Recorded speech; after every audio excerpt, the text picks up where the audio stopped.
Assalamu alaikum wa rahmatullahi wa barakatuh. Brothers and sisters, I hope you're well, inshallah. So welcome to this new series of videos, No Confusion Necessary. Now in this series, what we're going to be doing is removing the distortions and misconceptions that surround Islam and presenting a positive case for Islam and positive argumentations that support the Islamic worldview. On today's show, we've got Brother Hamza Tzortzis. Assalamu alaikum, bro. Wa alaikum assalam wa rahmatullahi wa barakatuh. How are you? Alhamdulillah. Good, mashallah. So, I guess what we're talking about in this show, the first topic is consciousness and how it's best explained by God's existence. So maybe take it away and break it down for us, inshallah.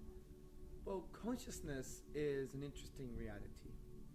Now, consciousness has provided a lot of problems for the atheist, for the reductionist, for the scientist, for the materialist, which are a bunch of people, if you like, who want to reduce everything to matter, essentially. Now, the reason it's created a problem, not because we have an ability to think, not because we can retrieve memories or we can feel pain. These are easy issues in the field of consciousness. The reason it is very difficult for people to explain consciousness comprehensively is because something called the hard problem of consciousness. Okay. Now, the hard problem of consciousness, as coined by Professor David Chalmers and many other academics, is what it is to be like. Let me give you an example. What's your favorite fruit, bro? Mangoes. Mangoes. You love mangoes, right? Mangoes, I love mangoes too, especially Pakistani mangoes. Oh yeah, in season. In season, of course. So, say you're eating a mango, a Pakistani mango.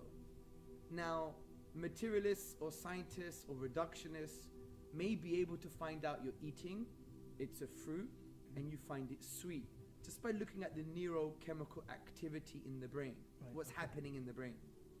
But they will never be able to tell you or me or anybody else what it is like for Imran to eat a mango. So there's this distinction here. So they can probably tell you that you're actually eating something and you're enjoying something, but they can't tell you how it feels to you personally. Exactly. This is called the inner subjective experience of the human being. And since there are inner subjective experiences for the human being, which translates to the hard problem of consciousness, all types of worldviews, or the philosophies that try to explain the inner subjective experience can't explain it adequately. For example, we have something called type A materialism, also known as monism, now, or monistic materialism. Now, what they basically say is that when we know everything about brain processes and the biology of the brain, then we'll know everything about consciousness. But this is not true.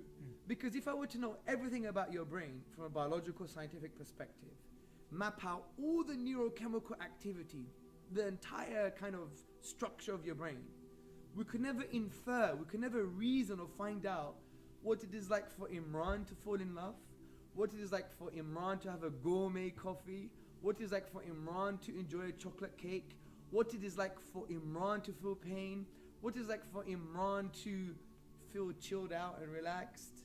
This inner subjective conscious experience is outside of the scope of the materialistic reductionist paradigm, if you like. Sure. So is this why it's an issue for atheism as well, if I'm correct? It's a huge issue for atheism, because if atheists adopt naturalism and materialism, which basically essentially says that the universe is like a closed box, all phenomena can be explained physically or via materialism.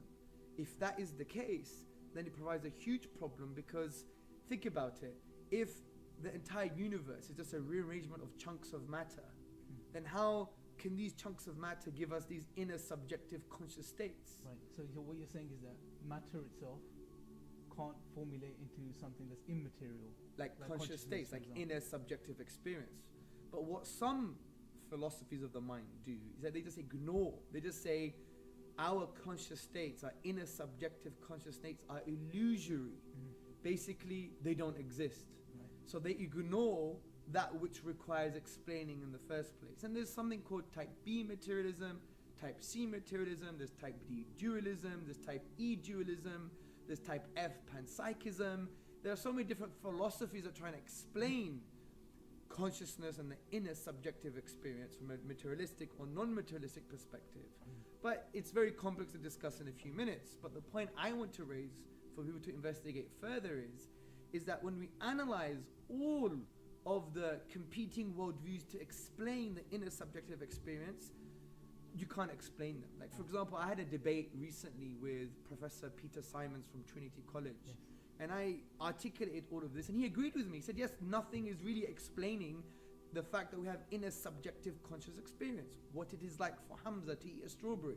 Right. So from this perspective, I would argue theism of God's existence best explains this, because if you had an all-aware being that created the material universe, then it follows that it created human beings with this conscious experience, or this ability to have an inner conscious awareness or inner conscious experience. Sure.